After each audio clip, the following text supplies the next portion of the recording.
नाही म्हणतो. मग आता काहीतरी म्हणणंच पडेल ना. बायको म्हण ना. नाही नाही अजून मला 2 मिनिटं विचार करू दे, मी तुला नंतर सांगतो.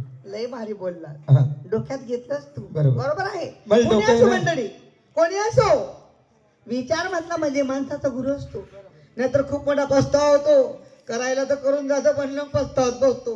पण त्याच्यापेक्षा आधी विचार मग पस्तावा पण. तो विचार कुठलाही कर, पण मला हो म्हणून सांगायचं नाही. शब्द मी ऐकून घेणार नाही. नाही नाही आणि काय नाही, तुला आवडते ना मी. मग आणि ये ना मस्त आहे ना, नंतर सांगेन ना. तर तुला असं काही होत नाही का? हा? मी तुला एवढी जवळ घेते, लांब लांब लुटतो. बरं मला आवाज कसा देशील? कसं देऊ? ए इमला! बरोबर. मग मी धावते ना आणि तुला अशी पडत पडत येणं.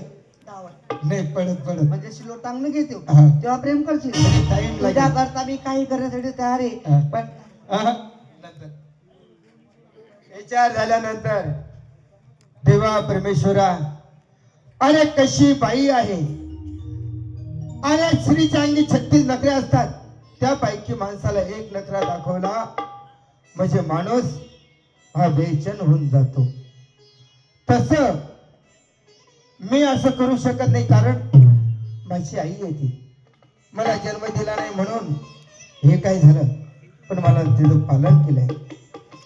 अरे मी जर आई मुलासारखं प्रेम नाही केलं, नवरा बायकोचा प्रेम नाही केला, तर एक गावात जाणार, माझ्या नावाची बोंब देणार आणि गावातल्या लोकांना सांगणार की याने माझ्यासोबत प्रेम केला. आणि त्या लोकांना खरं वाटणार. ते कसं की मी तिचा सवतीचा मुलगा आहे, मी पण वयात आहे. लोकांना वाटणार की हा वयात आला, याने खरंच तसा पाऊल उचलला असेल. पण मी असं न करताना हिच्या सोबत प्रेम तर करत नाही, पण हिला असं काय मार देतो, हिच्या बापानेही मारलं नसेल आणि माझ्या स्वतःच्या बापाने हिला मारलं नसेल असा मार देतो. हिला बोलवतो आणि घेऊन जातो या वरच्या मालामध्ये. ओ इमला!